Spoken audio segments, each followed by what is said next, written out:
আসসালামু আলাইকুম, আমি মিরাজ কক্স ট্রাভেলার। তো এখন চলে আসছি কক্সবাজার যে নাক্কনছড়ি উপজেলায় যে একটা লেকের পাড় আছে, সেই লেকের পাড়ে আপনারা দেখতেছেন অসাধারণ একটা জায়গা।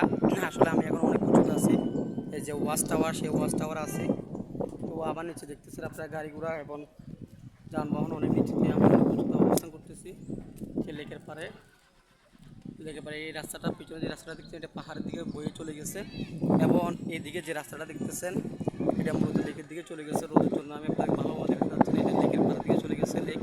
ওই যে সামনে গেলে একটা এখানে ঝুলন্ত ব্রিজ আছে, এবং এই পাশে যে রাস্তাটা দেখতেছেন এটা মূলত আমরা যে নাক্কনছড়ি বাজার থেকে আসার যে রাস্তাটা, সেই রাস্তাটা এখানে দেখতেছে প্রাইভেট কার, সিএনজি এবং চাঁদের গাড়িগুলো পার্কিংয়ে আছে।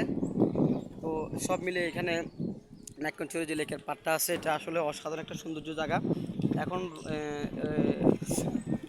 গাছের পাতাগুলো দেখতেছেন আপনারা শুকিয়ে গেছে। আসলে নাক্কনছড়ি লেকের পাড়ে এখানে প্রবেশ মূল্য আগে 30 টাকা ছিল, এখন 40 টাকা করছে।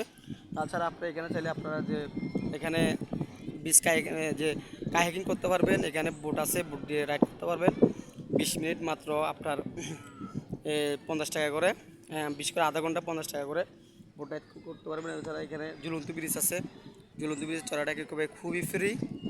তাছাড়া এখানে ছোটো ছোটো কিছু আপনার যে শিশু বাচ্চাদের যে একটা শিশু পার্কের মতো একটা অ্যামেজিং একটা পার্ক আছে। তাছাড়া আপনার এখানে কতগুলা গাছের উপরে ঘর আছে, আর এখানে আপনার খাওয়ার জন্য অনেকগুলো রেস্টুরেন্ট আছে, বিশেষ করে পাহাড়ি মামা রেস্টুরেন্ট এবং Ismail Baat and hotel and restaurant সব মিলে নাক্কনছড়ির যে লেকের পাড়টা অসাধারণ একটা সৌন্দর্য। তো আপনারা যারা কক্সবাজার ঘুরতে আসবেন, বিশেষ করে নাক্কনছড়ি লেকের পাড়ে না আসলে খুবই মিস করবেন।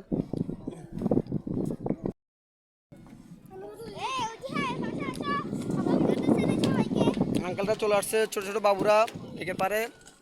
তোমরা ঘুরতে আসছো না লেকের পাড়ে সবাই? আল্লাহ আকবার বলো, মাশাআল্লাহ বলো, অনেক উপরে চলে আসছো তোমরা।